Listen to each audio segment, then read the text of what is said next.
Hello everyone, कैसे हो सभी। I hope everyone is doing great. तो आज मैं आपको टैक्सोनॉमिकल हायरार्की एक्सप्लेन करूँगी। सबसे पहले इसकी इंट्रोडक्शन देख लेते हैं। पहले समझते हैं कि टैक्सोनॉमिकल हायरार्की होती क्या है। जब साइंटिस्ट इतने सारे लिविंग ऑर्गेनिज्म को क्लासीफाई करते हैं तो उन्हें एक प्रॉपर सिस्टम चाहिए होता है।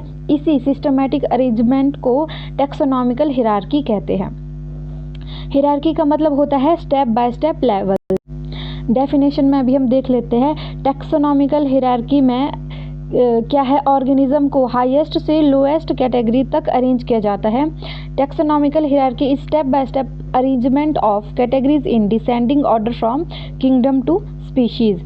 यानी कि किंगडम से लेकर स्पीशीज तक जो हम स्टेप बाय स्टेप अरेंजमेंट करते हैं हमारे ऑर्गेनिजम्स की, उसको हम क्या बोलते हैं, टैक्सोनॉमिकल हायरार्की। तो जो इनका एक एक जो लेवल है इसको हम क्या बोलते हैं, taxon. Now levels of taxonomical hierarchy. Taxonomical hierarchy में ऑर्गेनिज्म को हाईएस्ट से लोएस्ट कैटेगरी तक अरेंज किया जाता है। ऑर्डर या सीक्वेंस याद रखना इम्पोर्टेंट होता है इसमें।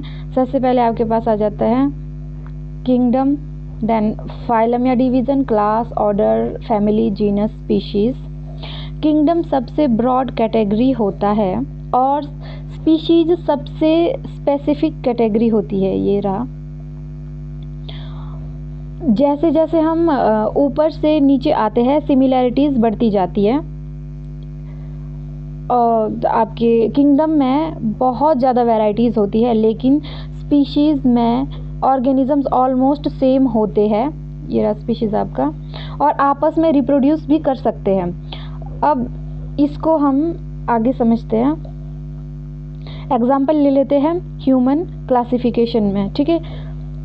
अब ह्यूमन बिलोंग करता है, हमारा किंगडम होता है Animalia, phylum Chordata, class Mammalia, order primates, family Hominidae, genus Homo और स्पीशीज होता है होमो सैपियंस। यहाँ से हमें पता चलता है कि ह्यूमंस मैमल्स होते हैं, कॉर्डेट्स है और प्राइमेट्स ग्रुप में आते हैं। इम्पोर्टेंट पॉइंट ये है कि स्पीशीज़ क्लासिफिकेशन की बेसिक यूनिट होती है आपके पास, और साइंटिफिक नेमिंग सिस्टम दिया था आपका, किसने दिया था, कार्ल लिनेयस ने। नाउ कंक्लूजन में हम कह सकते हैं कि टैक्सोनॉमिकल हायरार्की हमें हेल्प करती है किन किन चीज़ों में, ऑर्गेनिज्म को सिस्टमैटिकली अरेंज करने में, उनके रिलेशनशिप समझने में, और साइंटिफिक आइडेंटिफिकेशन करने में। तो आई होप आप लोगों को आज का लेक्चर समझ आया होगा। मिलती हूँ मैं आपसे नेक्स्ट लेक्चर में।